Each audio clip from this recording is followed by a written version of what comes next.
Primeiramente, quero agradecer a participação de todos que se inscreveram nesse bate-papo. Meu nome é Luciano Barata, eu sou perito, atuante no Tribunal do Rio de Janeiro desde 1998. Sou o professor e o coordenador do curso de Perícias Judiciais. Esse curso ele já existe aproximadamente há 30 anos. Ele estava inserido no curso de Engenharia Legal e Avaliações, que era coordenado pelo saudoso professor Sérgio Antônio Abunamã. Com a pandemia, nós chegamos a uma conclusão de que esse curso deveria ser desmembrado do curso de Engenharia Legal e Avaliações. Ele passa a ser um curso único, em função da carga horária e pelo fato de profissionais procurarem somente o curso de perícias judiciais. Pois bem, a pandemia nos forçou a passar para essa modalidade e é importante que todos vejam que essa facilidade de transformar aula, trabalho e modalidade online nos traz uma facilidade muito grande, não só para lecionar, como para trabalhar. Faço esse comentário porque vocês vão notar que o ramo de perícia judicial ele pode ser o ganha-pão de um profissional ou pode ser uma renda extra. Sendo uma renda extra, a parte eletrônica, a parte online, irá facilitar muito a vida do profissional que já tem um emprego fixo e deseja e almeja entrar nesse fascinante ramo de perícia judicial. Vamos começar nossos slides, Ana. Vocês observam no nosso primeiro slide que a gente chama, em caixa alta, carência de profissional capacitado. É fato. É verdade isso. A gente observou ao longo, eu principalmente, desses 25 anos de atuação, que profissionais que não se prepararam e tentaram ingressar, esses profissionais não duraram no segmento. Por isso, da importância da capacitação. O que é uma capacitação? É o profissional estar sempre alinhado aos congressos, cursos que são lançados na área de formação, atento também às mudanças, atualizações do CPC, que não são muitas, mas que ocorrem. É preciso a gente começar chamando a atenção para essa carência que o mercado impõe. E a parte boa, né? Essa atividade ela era para todos, profissionais liberais, aposentados, recém-formados, funcionários públicos e funcionários de empresas privadas, desde que não conflite com a ação. Por exemplo, um profissional que trabalha numa companhia de energia elétrica da Light, ele não pode atuar numa demanda onde a Light está envolvida. O profissional do serviço público que trabalha na Petrobras, ele não pode atuar como perito em ação envolvendo a Petrobras, e assim por diante. Próximo slide. Como eu disse no slide anterior, não é preciso concurso, não é necessário pós-graduação para se cadastrar nos tribunais. A pós-graduação, o mestrado, o doutorado, é a qualificação que o profissional está buscando para a carreira dele, mas ele não é obrigatório para o cadastro no tribunal. E os horários são flexíveis. O que são horários flexíveis? Você pode agendar uma perícia, por exemplo, os médicos, eles podem agendar uma perícia dentro do consultório dele, dentro da agenda dele de trabalho diário. Se ele é um otorrino, se ele é um cirurgião, ele pode muito bem flexibilizar as consultas diárias do consultório com as perícias. O contador, a mesma coisa. Assistente social, pessoal de informática, engenheiros. Ou seja, quem faz o horário é o perito. Não existe um patrão que vira e fale, olha, você tem que agendar a perícia às 3 horas da tarde, 8 horas da manhã. Não existe isso. É o profissional que faz o agendamento. Por que a gente chama de fascinante ramo de atuação profissional? Existem os honorários básicos, em que os tribunais limitam de 1 a 4 salários mínimos, o que a gente chama de perícias básicas, mas básica no sentido de não deixa de ter importância, mas ela é considerada uma perícia em massa. Por exemplo, eu vou dar um outro exemplo de energia elétrica. Um profissional que tem que analisar os medidores de uma região. Ele pode marcar 5, 6 vistorias por dia para olhar 6 relógios de medição eletrônica ou medição automática. Então, o que acontece? Existem as perícias em massa, as básicas, porém, existem perícias complexas. E essas perícias complexas, elas ultrapassam esses valores limitados pelo tribunal, que é de 1 a 4 salários mínimos. Você pode alcançar o céu com esses valores de honorários. Logicamente, o profissional ele vai visualizar quantas horas de trabalho vai demandar aquela complexidade e vai impor um valor de hora compatível com o mercado. Por isso que a gente considera um ramo fascinante em termos de valores de honorários. E volto a frisar a necessidade de se capacitar. Ok? Isso para você se tornar um perito. E para finalizar, esses 4 primeiros quadrinhos, o último, verde, é que o profissional ele precisa se cadastrar no Tribunal de Justiça para poder fazer parte de quadro de peritos do tribunal. Próximo. A gente vai pegar aqui como exemplo quais são os documentos necessários para se tornar perito e se cadastrar no Tribunal de Justiça. Primeiramente, é um requerimento de inscrição que o tribunal disponibiliza. O profissional tem que enviar o seu currículo atualizado, apresentar a carteira de conselho profissional, CREA, CRM, CRC, enfim, todos os conselhos a nível de graduação. Certidão de regularidade dentro do seu conselho, uma foto 3x4, e a gente destacou aqui um certificado de participação de curso de perícia judicial. Praticamente todos os tribunais do território brasileiro estão exigindo que o profissional tenha um curso de perícias judiciais. Por isso, o destaque do nosso slide. Um comprovante de residência ou comercial, apesar de não estar escrito comercial, mas o profissional pode apresentar um comprovante comercial, e as certidões de condenação, cadastro de condenações na área civil, comprovação no mínimo de 2 anos no conselho. Ok? Luciano, a Tássia perguntou aqui no bate-papo indicação de curso. Nós vamos falar mais na frente. Próximo slide.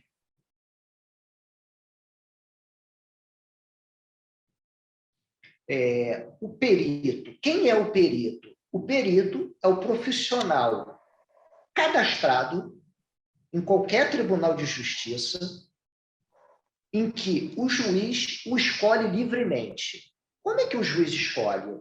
Ele tem acesso a esse portal, que é interno, exclusivo do juiz, e ele visualiza através de currículos, de capacitação, daquele profissional que ele procura por uma demanda em que ele tem dúvida em dar uma sentença. porque ele não é técnico naquele segmento. Qual é o segmento? Pode ser a medicina, a área contábil, informática, engenharia, arquitetura e assim por diante.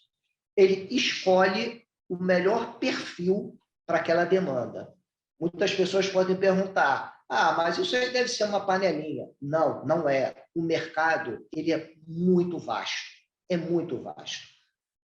Qualquer pessoa pode acessar no Google e ver a quantidade de ações que tem na área médica, na área contábil, na área de engenharia, tanto elétrica, tanto civil, tanto mecânica, pessoas com problemas no veículo, pessoas com problema na medição da energia elétrica, problemas de patologias nos edifícios. A medicina agora alavancou problemas com cirurgias mal sucedidas, tanto estética, tanto de doença, enfim, a quantidade de ações que circulam no nosso território é imenso, é imenso. E, normalmente, o juiz, ele escolhe para que aquele profissional também não fique muito assoberbado e não dê conta do trabalho. Por isso que a gente sempre diz, há chance para todos, tá?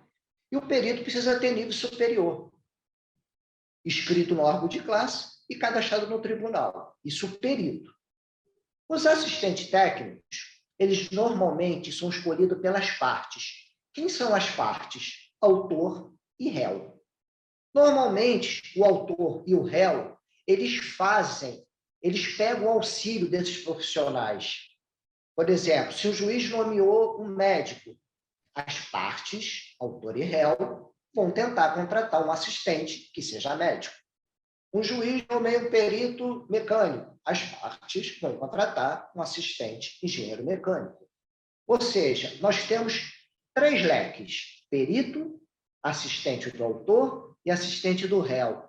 Podem me perguntar, obrigatoriamente as partes têm que contratar uns assistentes? Não. Não é obrigatório. Porém, a gente tem visualizado no nosso dia a dia de trabalho que as partes têm feito muito uso dessa contratação. Ok? Próximo slide.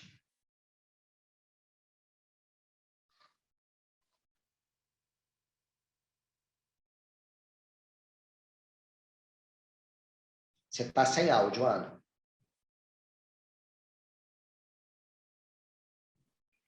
Então, perguntaram no bate-papo se é possível realizar as perícias nos sábados. Sim. E ele também, a pessoa gostaria de saber se é preciso realizar a perícia junto com os advogados das partes. Não. Quando os peritos, o professor Stephenson vai falar de forma muito superficial, porque isso vai ser visto no curso de forma mais aprofundada, mas eu posso adiantar que é obrigação do perito convocar as partes. Elas não necessariamente têm que estar presentes na perícia. Próximo slide. Os honorários do perito, como eu falei no slide anterior, como é que os profissionais elaboram a sua proposta de honorários? Primeiro, tem que analisar a complexidade do caso. Os quesitos são perguntas que as partes fazem ao perito para poder responder no laudo, também tem que ser levado em consideração. E, por fim, como eu falei anteriormente, o tempo que será despendido para realizar aquele trabalho. Se ele for considerado complexo, você vai ter que analisar e informar para o juiz. Olha, esse caso não envolve de 1 a 4 salários mínimos, porque eu vou atuar durante um mês seguido e eu estou prevendo X horas de trabalho e a hora da minha profissão é X. É assim que a gente propõe os nossos honorários periciais. Próximo slide. Os assistentes técnicos, como que eles cobram? O mercado botou como praxe 60%, 80% dos honorários do perito. Se, por exemplo, os honorários do perito foi homologado pelo juiz por R$4.000, os honorários do assistente vai variar entre 2.400 a 3.000. Você vai me perguntar, Luciano, mas só pode ficar nessa margem? Não.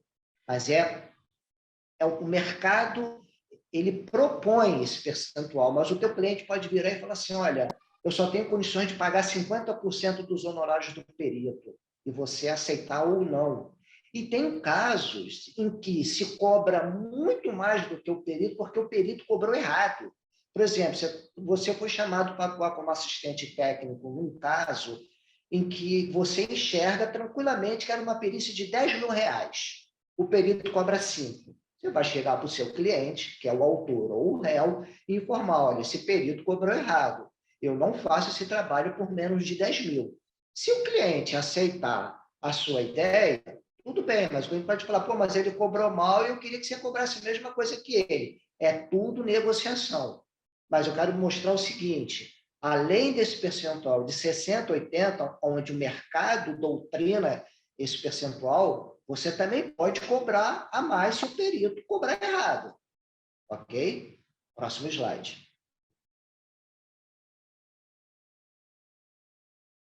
Perguntaram sobre cursos. Nós temos um curso que está previsto para o dia 25 de abril, que é o curso da PUC. O profissional que ingressar nesse curso, ele sai com diploma da PUC, PUC Rio. E eu gostaria de pedir permissão a todos para mostrar para vocês o que esperar do nosso curso, onde eu e o professor Stephenson, que é o próximo palestrante desse bate-papo, irá falar. Antes de mais nada, o curso ele irá abordar uma linguagem simples, de fácil entendimento por um leigo. É de nosso conhecimento que os profissionais que não são da área de direito se assustam e acabam não ingressando. Profissionais muito bem capacitados nas suas formações, porém se assustam em ingressar nesse segmento. E nós vamos mostrar, de uma linguagem muito simples, de fácil entendimento, como vocês podem se tornar peritos.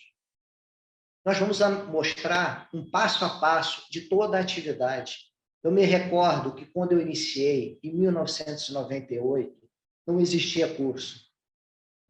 Existia, sim, um curso, que era o de engenharia legal do meu amigo, do meu sócio, do meu professor, saudoso professor Sérgio Antônio Abunamã. Só existia um curso. E eu precisei de socorrer dele para ele poder me orientar. Hoje a gente vê a quantidade de informações, graças ao bom Deus que hoje a gente tem acesso às informações.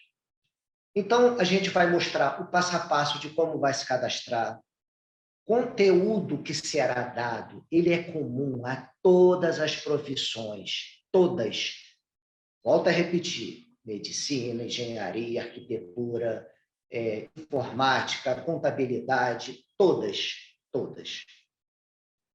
E o principal, nós iremos apresentar para vocês praticamente todos os modelos de petições que são usualmente praticados pelos peritos.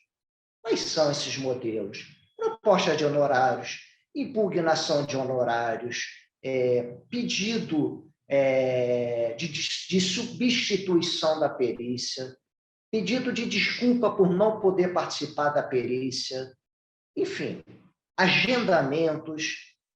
Se eu não me falha a memória, o professor Stephenson preparou de 35 a 40 petições que será fornecida ao longo do curso. E o melhor, ele é todo atualizado com o novo Código do Processo Civil. Ou seja, vocês vão receber, quem se interessar, o que há de melhor no mercado. Próximo slide.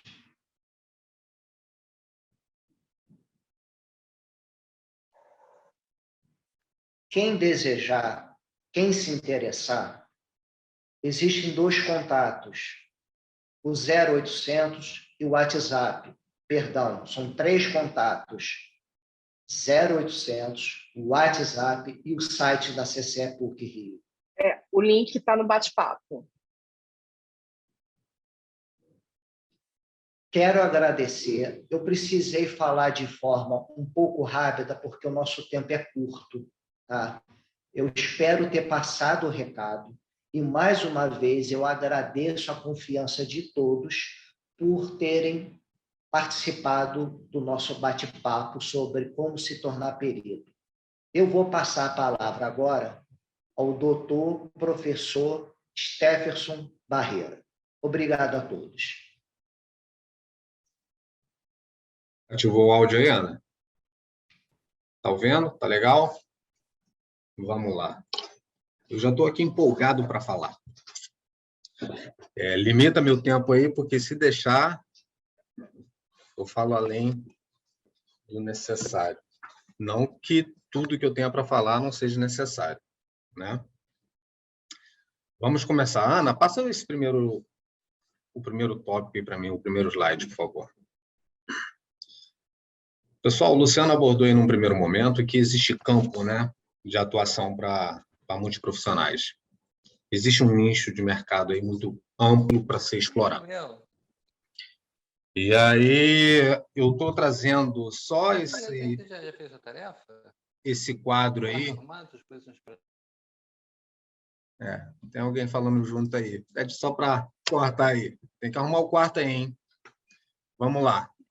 Eu estou trazendo esse quadro inicial ali para dar uma dimensão para vocês. Acredito que boa parte dos alunos aí não tem a referência de qual estado que a pessoa está participando, mas logo num primeiro momento aí eu vejo a estrutura do Poder Judiciário. Tá? Então, Stefferson, isso é uma coisa que eu queria pedir para o pessoal colocar no bate-papo, se não for do Rio, que aí é mais fácil até para contabilizar. Quem não for no Rio, coloca o seu estado. Ótimo, ótimo. Bom, pessoal, eu esqueci de falar, eu tenho uma experiência ao longo de 17 anos como assessor e auditor jurídico para perícias judiciais, ou seja, eu trabalho ao lado de peritos judiciais de diversas especializações. Peritos médicos, peritos engenheiros, e aí peritos formados na área de mecânica, elétrica, engenharia civil, arquitetura, né, economia, contabilidade, e eu sou advogado, tá? Então, ao longo desses anos aí, eu adquiri muito conhecimento técnico também, mas principalmente jurídico, e todas as teorias e práticas processuais que demandam conhecimento para que o perito exerça a sua função com excelência. Vocês, eu acredito que a grande maioria aí não tenha feito o curso de Direito, ou não seja graduado em Direito, detém o conhecimento técnico específico decorrente da sua graduação. Médico, engenheiro, arquiteto, enfim. Então, para muitos de vocês, eu acredito que seja um universo um pouco obscuro, né? Diante de tanta legislação esparsa. É Constituição Federal, é Código Civil, é Código de Processo Civil, é Código de Defesa do Consumidor. Não se assusta, tá? Porque as regras processuais que demandam o conhecimento dos peritos são poucas, né? Não tem que se assustar. Voltando para esse primeiro slide aí, eu coloquei a estrutura do Poder Judiciário. Tá? Aqui no estado do Rio de Janeiro, aqui, a título de exemplo, nós temos mais de 56 varas cíveis só na comarca da capital. São 56 juízes. E em cada uma dessas varas cíveis, a título de exemplo, são discutidas inúmeras ações judiciais. Centenas, milhares de ações judiciais. Tá? Perito judicial ele não só atua na justiça comum, ou seja, nos tribunais estaduais. Eles podem atuar junto às justiças federais, ao TRF1, TRF2, 3, 4 e 5. Tá? Ações envolvendo interesse da União, né? No Tribunal Estadual, ele pode atuar nas ações fazendárias, seja em avaliações de imóvel, seja em patologias edilícias, seja em vício construtivo. Os peritos médicos atuam muito nas áreas nos segmentos de acidente de trânsito, planos de saúde, né? É uma gama de oportunidades. Então, especificamente, a grande maioria dos peritos atuam nas justiças estaduais e na Justiça Federal, limitando-se em primeira instância e segunda instância. Tá? Ana, passa para mim o segundo slide, por favor.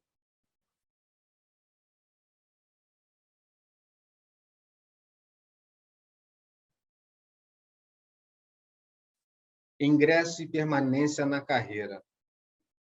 Eu quis distinguir esses dois momentos aí. O Luciano já deu uma pincelada, né, na forma de ingresso, né? Perito judicial. O Código de Processo Civil teve uma inovação agora, em 2015, ampliando um pouco o quadro e os requisitos ordinários para a qualificação de perito judicial. O antigo Código de 1973 exigia apenas o curso superior, a graduação, né? Só que os tribunais, os juízes de primeira instância e o próprio CNJ, o Conselho Nacional de Justiça, ao longo dos últimos anos, percebeu uma grande carência de profissionais. E essa carência de profissionais, peritos judiciais, fazia com que muitos processos ficavam engavetados, os juízes querendo dar sentença judicial, mas não podia dar sentença porque, para dar sentença, era imprescindível um laudo pericial. E, quando se buscava um perito, não tinha à sua disposição um profissional qualificado. Ou sequer tinha contato de um profissional para aquele caso específico. Daí, então, houve um movimento, né, que impulsionou ao próprio CNJ, junto com alguns tribunais, a criar o cadastro, junto aos tribunais regionais e estaduais, o cadastro para perito judicial. Isso daí passou a fazer parte da atualização do Código de Processo Civil. Antes exigia o curso superior e foi estendido essa possibilidade para os profissionais de nível técnico, integrantes dos conselhos técnicos reconhecidos. Então, por exemplo, o profissional da área de eletrotécnica, né, técnico em edificações, segurança do trabalho. Eu estou dando alguns exemplos aqui que me vêm à memória.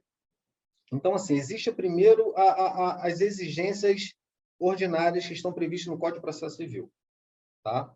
Existem outras exigências que são mais específicas que o CNJ deixou a critério do Tribunal Regional estabelecer. O Luciano deu um exemplo aí de que, por exemplo, o tribunal pode exigir, para fins de cadastramento desse quadro, que o profissional apresente ali uma certidão negativa da Justiça Federal. Pode ser que algum ente da federação deixe de exigir essa exigência, deixa de exigir essa certidão. Tempo de experiência. O Tribunal de Justiça aqui do Rio exige ali o tempo mínimo ali de 2 anos de experiência, ou então de emissão do curso superior. Tem outros tribunais que não faz essa exigência. Então, assim, recomendo ali talvez uma leitura rápida do... Na verdade, isso daí vai ser muito mais explorado no curso que o Luciano acabou de falar aí. Ana, passa para mim o próximo tópico.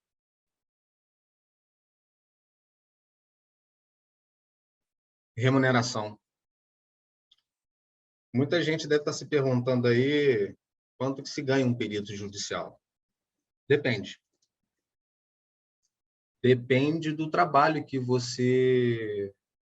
Para qual trabalho você foi convocado para realizar, né? Para decifrar algum elemento técnico que o juiz dependa. Uma coisa é eu falar sobre perícias judiciais da área médica, um erro médico. Uma outra coisa é o perito da área de engenharia elétrica, como o próprio Luciano deu o exemplo ali, discorrer sobre fraude de energia, desvio de energia. Imagina um perito da área de economia ou da contabilidade ser nomeado para um processo judicial em que se discute a dissolução de sociedade. Uma empresa com 4 sócios e eles querem rachar e dissolver a sociedade. Aí o juiz precisa fazer precisa dar uma sentença e, para isso, ele precisa discorrer sobre os valores das cotas, enfim. Eu estou colocando aí do lado, gente, ajuda de custo. Então, estou fazendo um paralelo, honorários periciais com ajuda de custo. São coisas distintas. Para a galera que procurou e está participando dessa live aí, no mínimo já procurou nas redes sociais ou qualquer outra fonte de informação, informações sobre o mundo da perícia judicial. Tá? Então, assim, em 1 hora é muito pouco tempo para discorrer sobre o que vocês vão encontrar no curso. Mas é certo que em nenhum outro lugar, por exemplo, vocês ouviram falar de prescrições de recebimento de honorários periciais. Né? Um outro assunto, agravo de instrumento de decisão que homologa honorários periciais. O Luciano estava dando uma resposta aí há pouco tempo sobre a possibilidade ou não de realizar perícia aos sábados. Sábado não é dia oficial. Não é dia útil. E, segundo o Código de Processo Civil, em regras, os atos processuais são praticados em dias úteis, de segunda a sexta, de 8 às 6. Excepcionalmente, pode-se realizar uma perícia judicial sim aos sábados. Preservando o contraditório e ampla defesa, significa dizer o quê? Tanto o autor quanto o réu necessariamente tem que participar, ou pelo menos ser convocado. Então, assim, existem inúmeras questões processuais que, não para o ingresso na carreira de perito, mas para a permanência do perito, para que ele continue recebendo inúmeras nomeações, é imprescindível que ele conheça. É imprescindível. Porque se ele desconhecer, se ele não começar a utilizar na prática, um laudo pericial mal elaborado, utilizando metodologia inválida, tende a ser anulado. Perde a credibilidade, não só por parte do juiz, mas também por parte dos advogados. Tá? Assim, existem ali questões processuais envolvendo, primeiro, a nomeação do perito, aquela primeira fase de homologação dos honorários periciais. O perito ele tem que saber exatamente identificar qual é o objeto da perícia. Ele tem que saber interpretar a petição inicial, a contestação.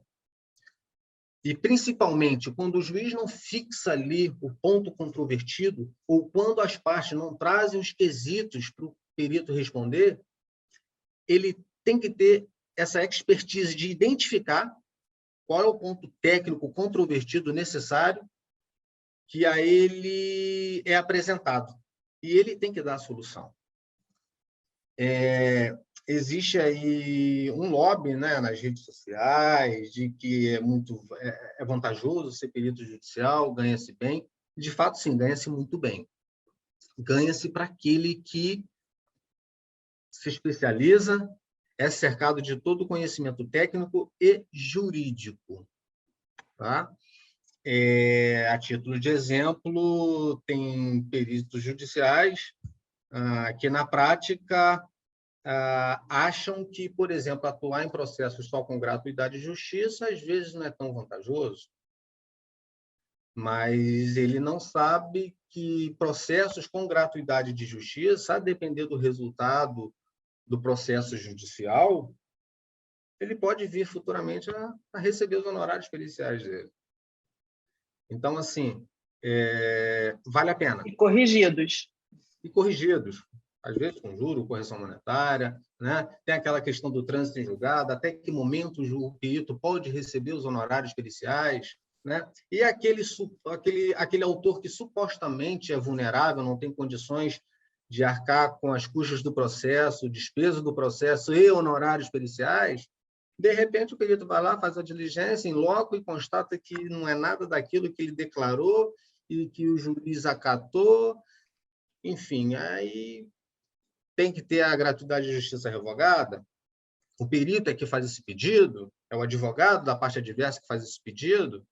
Então, assim, o perito judicial, na verdade, Luciano, por muito tempo foi marginalizado. Tá? E não é interesse da parte autora ou do réu se preocupar com os honorários do perito. Eles querem saber se o perito vai dar um laudo favorável ou não ao seu interesse. Né? Saber quanto que o perito... A única coisa que eles normalmente sabem fazer é impugnar quando tem a atribuição de pagar. Eles sempre tentam pagar um valor menor. Só que ninguém melhor que o perito para estimar os seus honorários periciais. É até meio controverso isso, porque o juiz é que homologa. Primeiro, ele nomeia o perito e solicita uma estimativa de honorários. E depois o juiz... Pois não. Já temos quase... Falta 20 minutinhos. Me dá 2 minutinhos aí. E aí as partes se manifestam sobre os honorários. Quem tem a obrigação de pagar normalmente faz a impugnação e aí o perito tem que dar justificativa. E depois o juiz faz a fixação, homologação. Então, assim, no curso, existem algumas técnicas processuais, além da experiência, que vai auxiliar muita gente a não só a ingressar, mas também a se portar, adotar ações adequadas desde a nomeação até o fim do processo, com foco principal em atender a demanda judicial, atender o pedido do juiz, para que sempre seja lembrado e sempre seja nomeado nas ações judiciais. Basicamente é isso. Posso passar? Pode. Antes de passar, eu acho que é válido a gente estimular perguntas. No momento, é interessante para quem está assistindo formular perguntas, ok? Nós estamos aqui à disposição. Aí está a relação processual. Pode ser pelo chat, ou se vocês quiserem abrir o microfone e perguntar, também fiquem à vontade. Aqui, nesse slide, aí eu coloco a relação processual, né? Na Justiça do Trabalho... Aqui eu estou dando um exemplo da relação processual na Justiça Comum, né? Ou na Justiça Federal. Agora, por exemplo, a gente tem perícias também na Justiça do Trabalho, na Justiça Federal, onde temos ali o participante, o autor requerente e o réu requerido, né? Nessa relação existe a figura ali, entra a figura do perito judicial, né? Um ou mais réus, a figura do Ministério Público, existem as ações civis públicas também, onde demanda muitas ações judiciais da imperícia ambiental, né? Basicamente é isso, gente, é um universo muito grande, 1 hora, muito pouco tempo. Eu estou tentando aqui ser o mais sintético possível para poder dar a ideia do que é. Mas eu estou vendo que não vai dar. Eu acho que já vale a pena abrir para perguntas. Tá?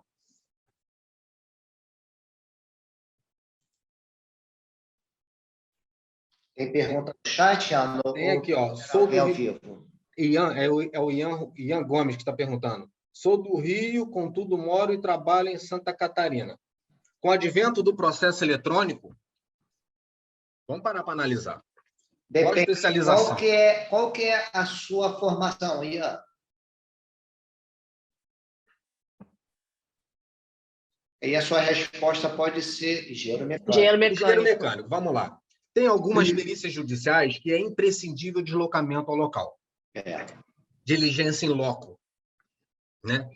Boa parte das perícias são feitas de forma indireta, ou seja, com base em imagem fotográfica, com base em documento, tudo que está no processo. No seu caso, Ian, sendo engenheiro mecânico, imagine em quais demandas judiciais você poderia ser convocado, né? Para decidir uma questão técnica e que seja imprescindível a sua vistoria no local. Acidente de veículo, ou então erro ou defeito de fabricação no motor de um veículo. Imagine, será que você seria capaz você seria, mas desde que tivesse acesso ao objeto a ser examinado, se não houver o deslocamento? Então, assim, se o elemento da prova for preservado, necessariamente você vai ter que se deslocar. Processo eletrônico, em Santa Catarina tem. Eu não me recordo, né? Eu nunca atuei em Santa Catarina, mas é possível, sim, você atuar no tribunal daí, de Santa Catarina, como aqui do Rio também. O processo eletrônico auxilia, né? Facilita essa questão da locomoção, agiliza o processo de solicitação de dados, agiliza a própria manifestação do perito dentro do processo. Então, assim, eu não vejo dificuldade. Então, Stephenson, tem duas perguntas aqui. Eu vou trocar a ordem que chegou. Se é fácil se inscrever no TJ do Rio. Sim, super fácil. Só tem que tirar as certidões e tudo é por e-mail. Você encaminha para o e-mail lá do tribunal e cerca de 15 dias, de 15 a 20 dias depois, já vem o teu login para você entrar no TJ como perito judicial. A outra pergunta se está falando aqui de várias gamas de profissionais, se era possível citar no curso casos e melhores práticas. Você poderia explicar, serviria para o engenheiro de produção. No curso, nós iremos mostrar técnicas de elaboração de laudo. Podemos mostrar alguns casos, eu não sei se nós vamos conseguir apresentar casos reais de todas as áreas, mas podemos mostrar alguns casos de laudos reais para vocês entenderem como é que é um laudo pronto. Mas o objetivo do curso é apresentar as técnicas de montagem de um laudo pericial. Não sei se eu consegui responder a pergunta do Rafael. Bom, estou vendo aqui alguma pergunta aqui. É fácil se inscrever no TJ do Rio de Janeiro? É aquilo que eu falei, sim. Aí ela pediu para explicar sobre as certidões. Tem certidão que você vai tirar diretamente na internet, e tem outras certidões que você precisa ir presencialmente no cartório solicitar. Se não me engano, são 4 certidões desse tipo. Como é para perito, para o cadastro de perito, você tem direito à gratuidade nessas certidões, você não precisa pagar. Bem lembrado. Zero de despesa. Essas questões da certidão, hein, gente? Tem tribunais que não solicitam a certidão. Mas Exato. Pensa o seguinte, certidão de quê? Certidão negativa de condenação. Para ser perito, você tem que ser técnico, tem que ser conhecedor, mas também tem que ter idoneidade moral. E juiz precisa de alguém em quem ele deva confiar. Então, apresentar uma certidão negativa da Justiça Federal ou da Polícia Federal ou da Polícia Civil do Estado é um indício de que o sujeito, o profissional cadastrado, tem idoneidade. O juiz tem 2 profissionais. Um tem uma folha de antecedentes criminais ali, onde já foi condenado por 2 vezes. Furto e outro crime qualquer. E o outro com a ficha limpa. A quem o juiz, no primeiro momento, vai dar credibilidade? Respondendo aqui o complemento do Rafael. Rafael, você não tem noção da quantidade de perícia que tem nessa área de engenharia de produção. Eu vou te dar só um exemplo rápido, porque o nosso tempo é curto, infelizmente, Rafael. Uma produção de bebida da Ambev. Se você jogar e fizer uma busca na internet, a quantidade de pessoas ou empresas que alegam que encontraram barata, meu sobrenome, rato, dentro da bebida. A perícia é para analisar a linha de produção. Eu espero que eu consiga te um exemplo prático. Quantificar o prejuízo. Exatamente. Mas, em suma, Rafael, imagina o perito analisando a linha de produção da Ambev. É só um do exemplo que eu posso dar. Mas ainda tem mais o seguinte, o engenheiro de produção, ele é o engenheiro. Então, ele pode fazer perícias de elétrica, ou seja, de baixa tensão, contra light. Avaliação renovatória. Isso, avaliação de imóveis. Então, lembrado. assim, não só focado em linha de produção ou planta, né? Você consegue abrir um pouquinho mais o leque. Bem lembrado. Assim, gente, o nome, a palavra perito, ela é citada mais de 70 vezes dentro do Código de Processo Civil. Então, assim, não vai ser uma hora, tempo suficiente para a gente poder explanar a figura do perito, as ações do perito dentro do processo, o procedimento o procedimento para a execução da perícia judicial. É um mundo muito vasto de conhecimento técnico-jurídico que é imprescindível. Uma coisa é você entrar, uma outra coisa é você manter as suas nomeações. Complementando o que eu estava falando, por exemplo, existem perícias que você precisa juntar duas especialidades, né? Por exemplo, você tem caso de informática da parte de software. Só que, ao mesmo tempo que você tem a análise do software, você tem a análise contratual. Então, você tem aí duas especialidades diferentes, que é uma pessoa que entenda daquela parte contratual e uma pessoa que entenda de código-fonte, enfim, da parte de informática. Então, assim, é bem vasto. O engenheiro, claro, o médico ele também tem bastante coisa, o contador, mas o engenheiro ele abre um leque muito grande, né? Dependendo, claro, da sua experiência. Tem uma pergunta que ninguém fez e eu estou me reportando à minha época de início de perito, quantas dúvidas eu tinha. Eu vou dar uma de aluno agora e perguntar para o professor Stephenson. Professor Stephenson, se eu sou um engenheiro mecânico e fui nomeado para atuar como engenheiro elétrico numa ação de baixa tensão, eu posso me assessorar de outro profissional para fazer esse laudo comigo? Pode. O Código de Processo Civil prevê essa possibilidade. E tem um artigo específico indicando. Só que para muitos profissionais que não conhecem a legislação processual aplicável ao procedimento da perícia, uma vez que é nomeado, recebe a ligação de um cartório, de um juiz, vou te nomear para um processo X envolvendo esse tipo de demanda. Pelo mero fato dele desconhecer dessa possibilidade, dele se valer de um colega que ele também confia para auxiliar nos trabalhos, ele já dispensa a nomeação. Então, é uma oportunidade que ele deixa de ter e que é uma porta que ele pode estar fechando para o resto da carreira. Então, ele tem que saber dessa possibilidade. Tem uma pergunta da Tássia, que também é boa, é uma área que está em expansão, que é a área de psicologia. Vara de família. Vara de família. Órgãos e sucessões. Na vara civil também existe muito.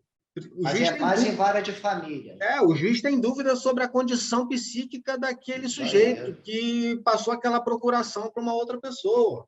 Eu vou te falar que mais, elaborou professor Jefferson. Na pandemia, criança. Não, vocês observaram o índice de divórcio durante a pandemia? As varas de famílias estão abarrotadas. O índice altíssimo Pessoal, de divórcio. Temos 6 minutos. A gente pode continuar um pouco mais de 6 ou 6, o sistema ele desliga, Ana? Não, pode mais um pouquinho, mas não muito, porque tá bom. Todo mundo já se programou, assim, gente, né? Tássia, eu não sei se a gente conseguiu alcançar a sua dúvida sobre a área de perícia e psicologia. Se você tiver mais alguma, pode expor aqui na sala de bate-papo que a gente vai tentar chegar o máximo nas suas dúvidas. Por exemplo, uma outra pergunta que eu gostaria de fazer para o professor Stephenson. Voltando ao mesmo exemplo, sou engenheiro mecânico e fui nomeado numa perícia elétrica. Eu posso informar para o juiz que eu vou fazer a perícia com o engenheiro elétrico? Ou é melhor eu não falar nada? Você tem obrigação. Você tem obrigação de informar previamente e que ambas as partes tomem conhecimento. Porque as partes podem não gostar da ideia e elas têm que participar desse contraditório.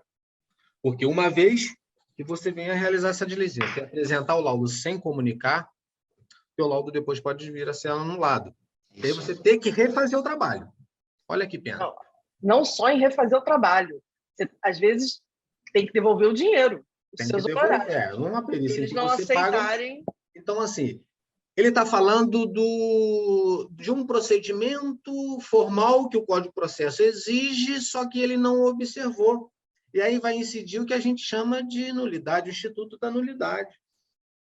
Você pode prejudicar uma ou outra parte adotando essa conduta, que fere o contraditório. Muito bom. Tem que conhecer o procedimento. Tem que conhecer o procedimento. E uma vez, e qual juiz que vai gostar de saber que o perito não observou essa formalidade, perdeu tempo, vai ter que voltar a praticar aquele ato? Às vezes nomear um outro perito, ou seja, atrasando mais ainda o processo. Há um desgaste. E não tem que ter esse desgaste. Olha que pergunta interessante do Rafael. As pós-graduações não são pré-requisitos, mas são importantes em que medida? Impossível ranking de escolha pelo juiz? É isso? Exatamente. O juiz, ele quer observar até que ponto o perito dele é um profissional estudioso, é um profissional que está atualizado. Porque, olha só, eu vou dar um exemplo de TI. Não adianta eu ser um exímio programador, mas numa perícia eu desconhecer quais são os softwares forenses que eu posso utilizar numa perícia. O que adianta eu ser um exímio programador, mas eu estou diante de uma demanda pericial que eu não sei o nome de um software de perícia forense? Eu acho que deu para responder, né, Rafael? Tem uma coisa interessante que eu trago dos cursos presenciais.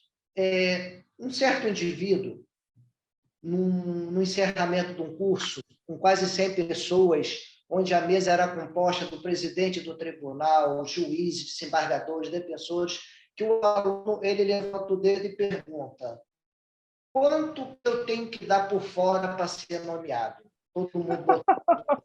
É grave, hein? Nossa. É grave. Já começou mal.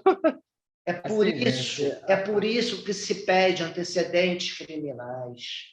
A importância da nossa idoneidade na atuação de perito judicial. Você sabe por quê? O perito, na perícia, ele é os olhos do juiz. O juiz não pode ir no local. Ele nomeia um profissional para ir no local. Então, ele não entende daquele assunto. E você imagina um juiz sabendo que o perito que ele nomeou está preocupado em dar um agrado, alguma coisa para alguém para ser muito nomeado. Ele vai ser extirpado do mercado em fração de segundos.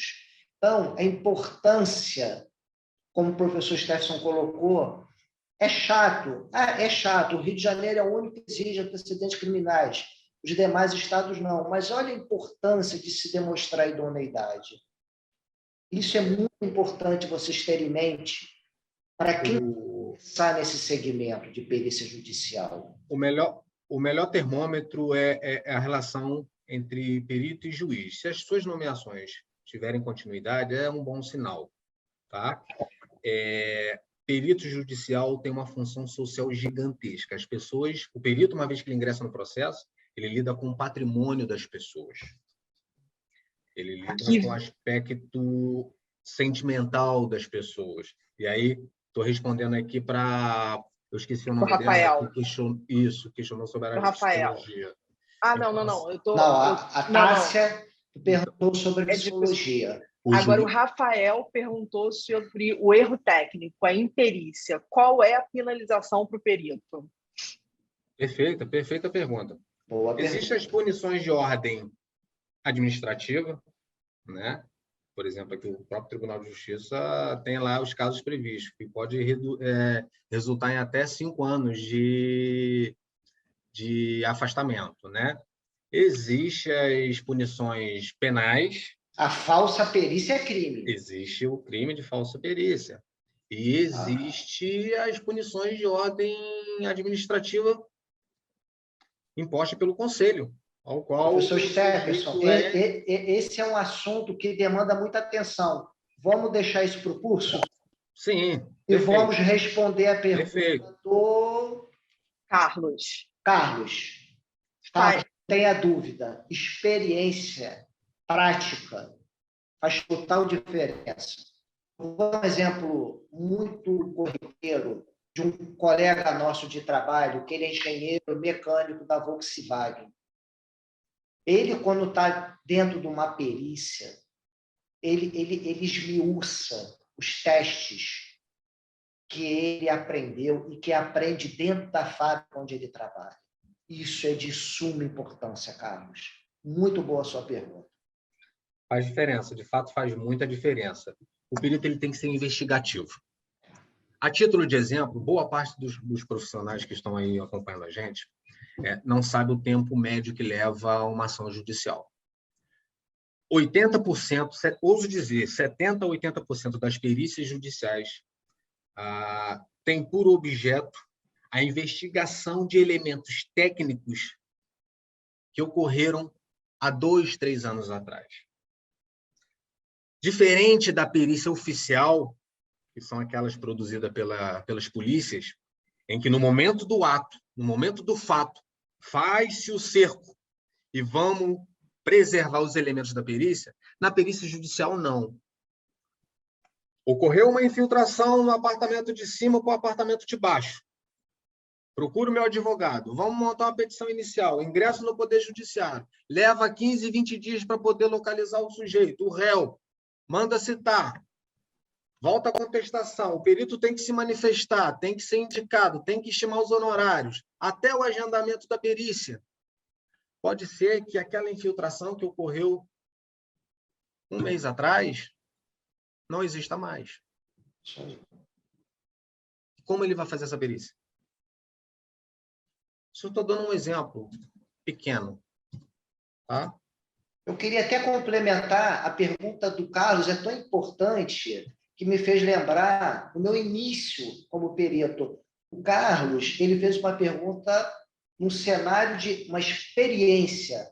Aí o recém-formado vira e fala, mas eu não tenho a experiência do Carlos, então eu não vou poder atuar? Pode.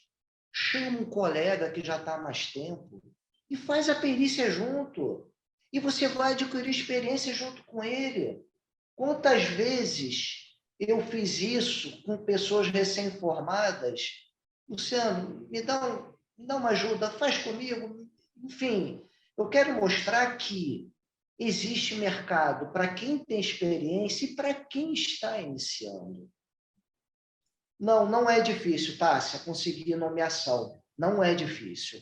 Como a gente disse, se vocês pesquisarem de forma isenta, vocês vão ver a quantidade que tem de ação nos tribunais. Uma coisa absurda.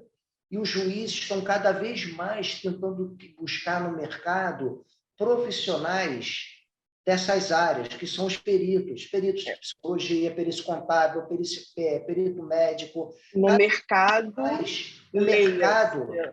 o mercado está exigindo cada vez mais que os juízes procurem os peritos, cada vez mais.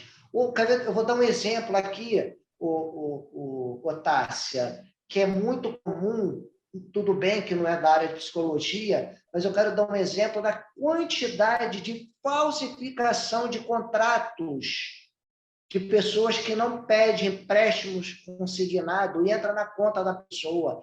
É uma coisa absurda a nível Brasil.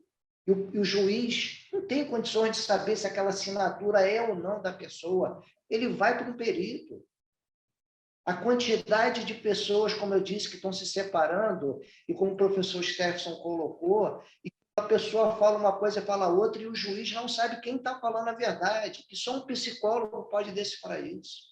Acho que consegui responder a sua pergunta, Tássia. Pessoal, vamos finalizar? 8h05. É uma pena que uma vez, obrigado a todos. Espero de coração poder encontrar vocês no curso e, com muito prazer, poder passar os nossos ensinamentos para quem está querendo começar nesse segmento. Mais uma vez, o meu muito obrigado. Eu agradeço também a participação aqui e, assim, espero que todos os profissionais aí, uma vez interessados em ingressar nesse ramo, se cerque não só dos conhecimentos técnicos, mas também, principalmente, dos conhecimentos legais, processuais, para permanecer e ter sucesso na carreira, porque é imprescindível conhecer esses temas. Só para finalizar, eu sei que você está com o tempo cronometrado, mas uma coisa eu sempre digo em todos os cursos que eu coordenei. A nossa participação não termina no curso. O curso é um network. O curso termina e a gente continua se falando. O nome disso é relacionamento. Quantas vezes, eu às vezes até me seguro para não me emocionar, mas quantas vezes eu já vi ex-aluno mandar e-mail para a gente agradecendo por a gente ter botado comida na casa dele. Isso é uma coisa que não tem preço. Então, mais uma vez eu quero dizer para vocês, nosso relacionamento começa nesse bate-papo. É isso.